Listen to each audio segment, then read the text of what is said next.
India வரும் வெளிநாட்டு தலைவர்களை தம்மை சந்திக்க விடாமல் ஒன்றிய அரசு தடுப்பதாக மக்களவை எதிர்க்கட்சித் தலைவர் ராகுல் காந்தி குற்றம் சாட்டியுள்ளார்.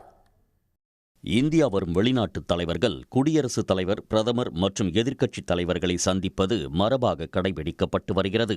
ஆனால் ரஷ்ய அதிபர் புட்டினை சந்திக்க எதிர்க்கட்சித் தலைவர்களான ராகுல் காந்தி, மல்லிகார்ஜுன கார்கேவுக்கு அனுமதி மறுக்கப்பட்டுள்ளது. இதன் மூலம் தொடர்ந்து கடைபிடிக்கப்பட்டு வரும் பாரம்பரியத்தை மோடி அரசு மீறுவதாக ராகுல் காந்தி விமர்சித்துள்ளார். புட்டினுடன் தான் சந்திப்பதை பாதுகாப்பற்றதாக உணர்வதாலேயே சந்திக்க விடாமல் தடுத்ததாக அவர் குற்றம் சாட்டியுள்ளார். இதனிடையே ரஷ்ய அதிபர் புட்டினுக்கு குடியரசுத் தலைவர் மாளிகையில் நேற்றிரவு அளிக்கப்பட்ட விருந்தில் பங்கேற்க காங்கிரஸில் இருந்து கொண்டே பாஜகவுக்கு ஆதரவாக பேசி வரும் திருவனந்தபுரம் தொகுதி எம்பி சசி தரூருக்கு அழைப்பு விடுக்கப்பட்டது. அவர் அந்த விருந்தில் கலந்து கொண்டுள்ளார். ஆனால் எதிர்க்கட்சியின் முக்கிய தலைவர்கள் விருந்தினர் பட்டியலில் இடம்பெறாதது வியப்பளிப்பதாக காங்கிரஸ் செய்தி தொடர்பாளர் பவன் கெரா தெரிவித்துள்ளார்.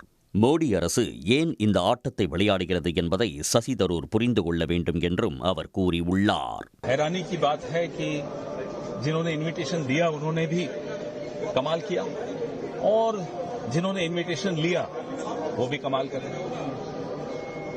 सब हर सांसद हो या कोई भी कांग्रेस का नेता हो, मुझे लगता है कि सबकी एक अंतरात्मा की आवाज होती है.